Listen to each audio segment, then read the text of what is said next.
عاطف، يا شيخ كشف لي الأرض ذي تبع من؟ ليش؟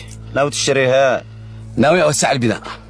نأجل البناء؟ لا العمال يشتغلوا وأنت بس شوف لي حق من الأرض ذي. بشر يا شيخ.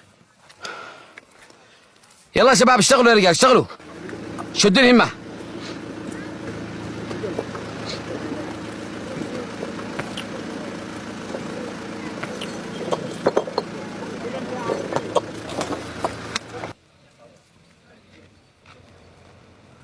مالك يا عم غانم، اللي زعلك؟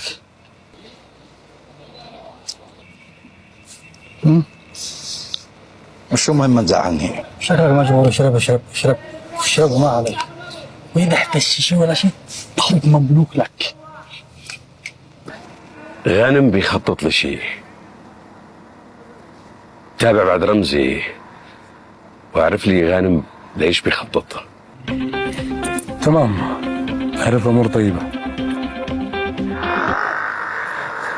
الو،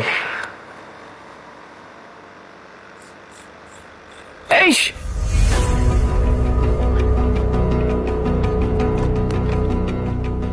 يا استاذ احمد نعم. ابصرت عمال يبنون في الارض حقك. ايش؟ انت متاكد؟ ايوه.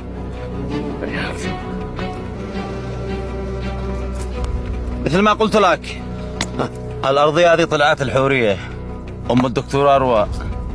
حلو، إذا بنشتريها. تمام. اسمع، اتصل له أستاذ أحمد وقول له واجي الآن نشوف البيت. أبشر. يلا.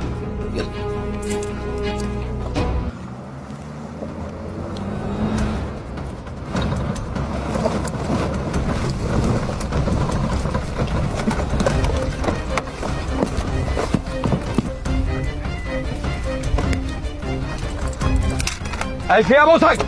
اسمع يا حارث، اللي بتعمله غلط. اعتدت على مزرعة والآن على أرضي.